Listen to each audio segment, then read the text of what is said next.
Hello there. Hi, friends. Hello. This is the reading of the final chapter of Presence and Potential, 24 chapters. Today's chapter 24, and it can be found on Amazon, marthacreek.com for a link, or Amazon by searching Presence and Potential. Thank you for uplifting the teachings into the world, and may these, if they're this much helpful to you that they've been to me, you'll experience a transformed life. So, great thanks for the teachings and for what's happened in my life through the application of this. Chapter 24.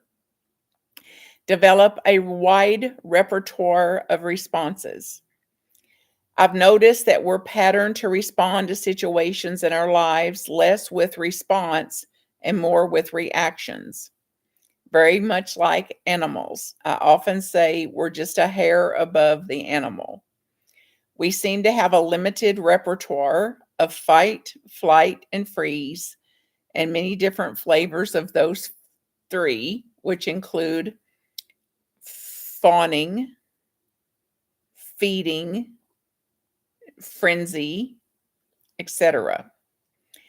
To mature, to become higher functioning, to get more equipped in responding rather than reacting, we need a more innovative response than these knee-jerk instinctual reactivities, especially when it comes to anger.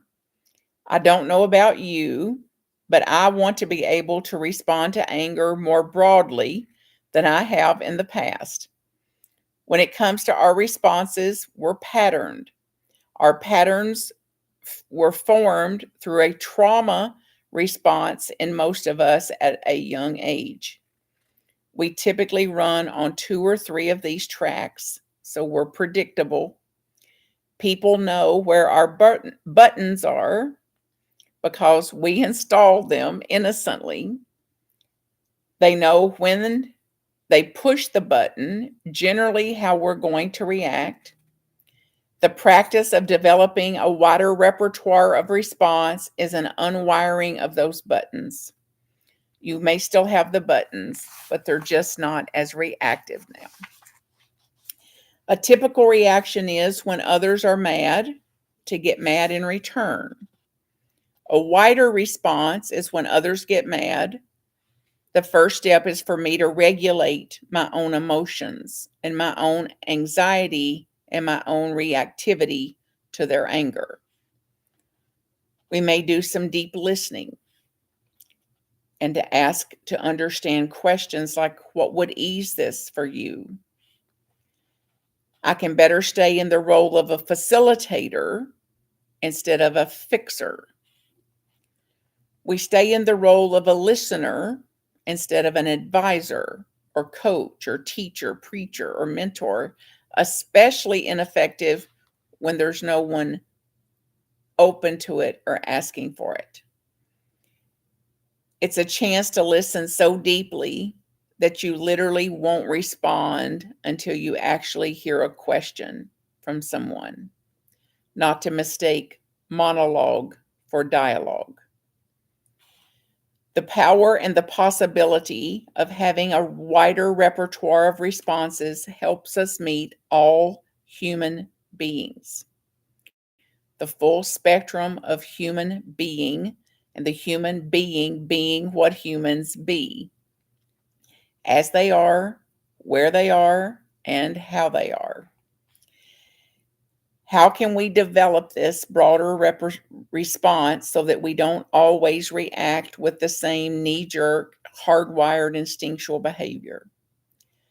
If we're going to tackle just anger, for example, how can we consciously, purposefully, intentionally build a repertoire of response that will move us out of this knee-jerk patterned way of responding? If you start doing this in your household or in your organizations or families, your boards of directors, they'll likely think that you're on a new medication because we've taught them how we're going to react, and we've taught them where our buttons are so they know how to push them. We've taught them our knee-jerk reactions so that they've become predictable. When we start to deactivate some of these buttons, it can be very disorienting to others. So as you're building this practice, be aware that it can be disorienting to the people around you, and they predictably will resist if they don't know the flow chart anymore. Stay the course.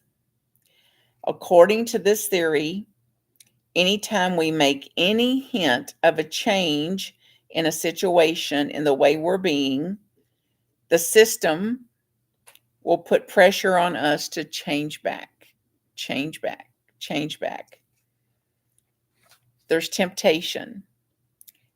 If and when we can hold the higher note, so to speak, over time, the system recalibrates. The lower note moves to the higher note, the higher frequency. The system itself can then come to a higher note, a higher consciousness, higher thinking.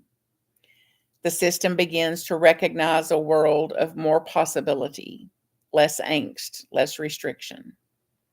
Expect some resistance when you start to do this work. It's predictable. And stay the course. Stay connected to yourself and to those others, especially in times of disagreement. There's a lot of support of you and for you here as you proceed. And I just discovered there's one more chapter. I was wrong about that. Yay. So see you for the continuation. Bye for now.